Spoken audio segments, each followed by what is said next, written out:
प्यारी साध संगत जियो, नानक नाम चढ़दी कला तेरे भाने सरबत दा भला। गुरु घर में जो सेवादार संगत को प्यार देते हैं वो सतगुरु के मन को बहते हैं। सेवादारों को प्यार देते हैं सतगुरु के मन को बहते हैं। और हर टाइम जो भजन सिमरन में जुड़े रहते हैं सतगुरु उनके ऊपर मेहरबान होता है, दयाल होता है। सतगुरु की दयालता उनके ऊपर बनी रहती है।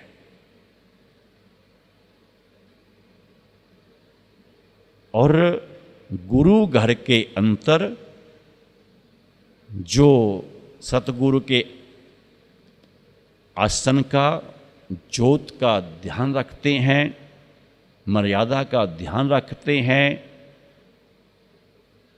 और भजन कीर्तन का ध्यान रखते हैं,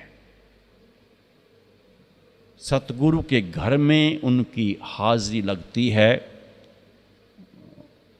और उससे सतगुरु का वो स्वभाव पा लेते हैं। स्वभाव पाना भाव सरूर पा लेना, सुकून पा लेना।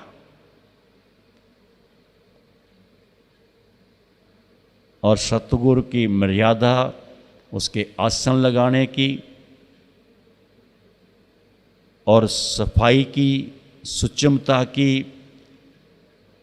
अगर वहाँ कच्ची लस्सी के जहाँ सीटें मारने हैं कच्ची लस्सी की, यहाँ कहीं दूना साहब का ध्यान होता है, उसकी आराधना होती है, वहाँ की उस जगह की सुचमता और आराधना और धुने के अंतर उसकी याद में अग्नि जो है हल्की हल्की चलती रहनी चाहिए।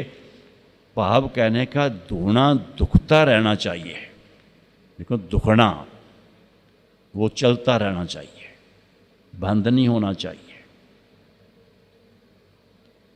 तो बंदगी कबूल होती है। धुने का मालिक जो है वो शिव जो है अपनी बख्शिशें वहाँ करता रहता है, रहमतों की बुशार करता रहता है। सतगुरु को भोग लगाना है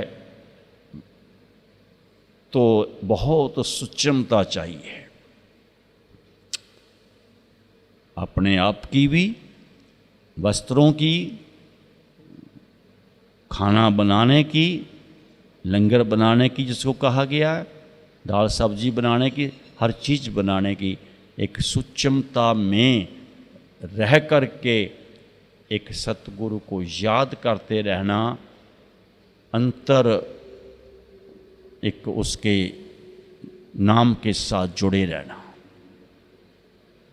उसकी सच्ची याद हमारे हृदय में उतरी रहनी चाहिए।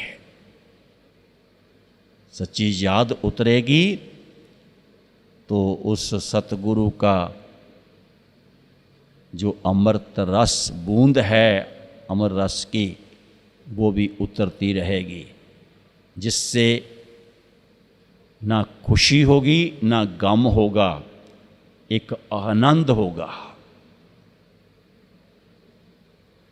नहीं तो कभी खुशी बढ़ गई, कभी गम बढ़ गया, कभी खुशी आ गई, कभी गम आ गया, कभी चिंता आ गए, कभी रोग आ गया।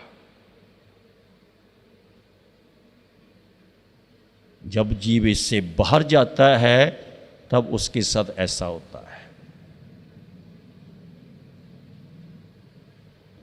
तो हृदय के अंतर जिनके शब्द चलता रहता है, अमृत रस भी वहाँ बहता रहता है, वहाँ आनंद की अवस्था होती है, ना खुशी होती है ना गम होता है।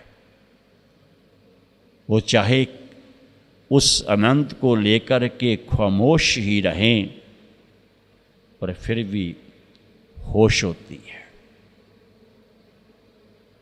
जिसको कौन कहता है कि हम खामोश रहते हैं, हम तो उसकी उल्फत में सदा ही मदहोश रहते हैं। मदहोश भाव एक सुरूर सा चढ़ा रहना, खमारी चढ़ी रहने, एक वो चीज़। हर सेवादार के स्वभाव को जानना तभी जान सकता जीव। हर सेवादार को प्यार देना और बरताने में, जब बरताने का वक्त आए तो बरताने में सतगुरु का नाम लेके बरताना लंगर जो है, ध्यान में बरताना। और एक खाने वाला भी, जो लंगर को ग्रहण करने वाला, वो भी कहे धन गुरु दर्शन, पहले देने वाला कहे धन गुरु दर्शन।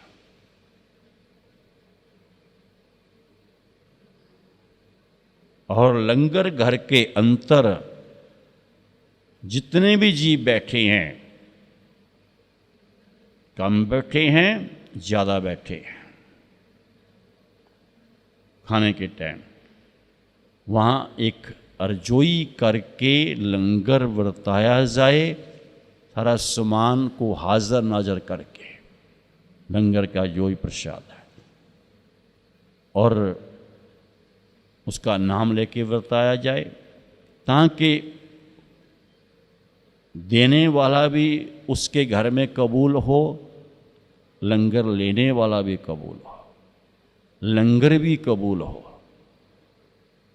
और जीव सिर्फ उसकी याद में लंगर ग्रहण करें, लंगर में रस ग्रहण करें, अमृत रस जो सिमन करके बनाया हुआ है, जिसकी दृष्टि पाई डाली हुई है उस सतगुरु ने, जिस पे यहाँ क्या तो भोग लगाया हुआ है,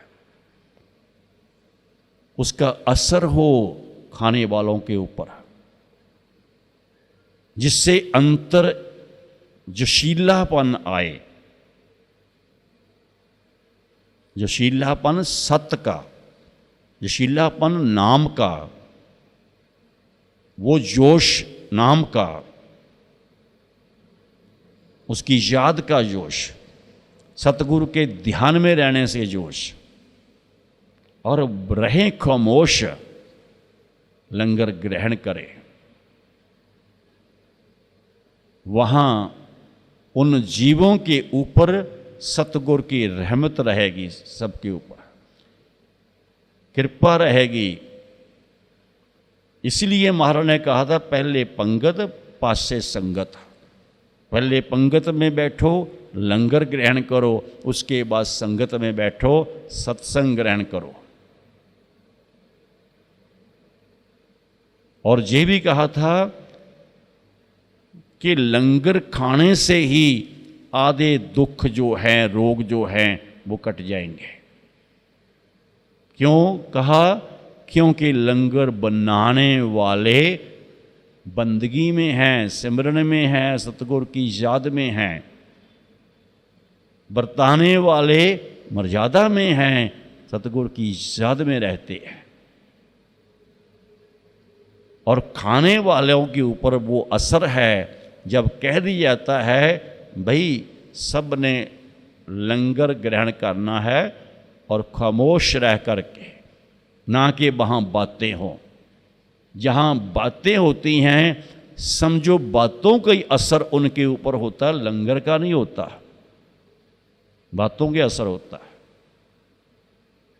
जो बाहर से आती हैं, समझो बातों का ही असर लाके जाते हैं। जो दरबारों में रहते हैं, उनके ऊपर भी बातों के असर रहता है, वह बातें याद रह जाती हैं। लंगर के प्रसाद का जो रस मिलना होता है, उसका एहसास नहीं होता। सतगुरु का जो रस मिलना होता है, उसका एहसास नहीं होता।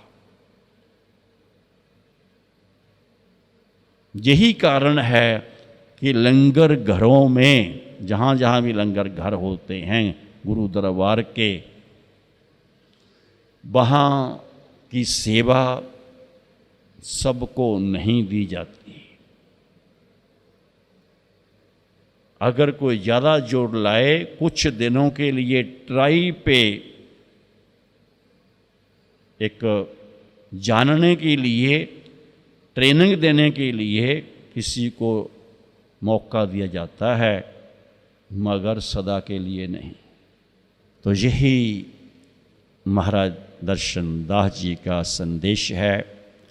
इसके साथ ही नानक नाम चढ़दी कला तेरे पाणे सर्वदा भला।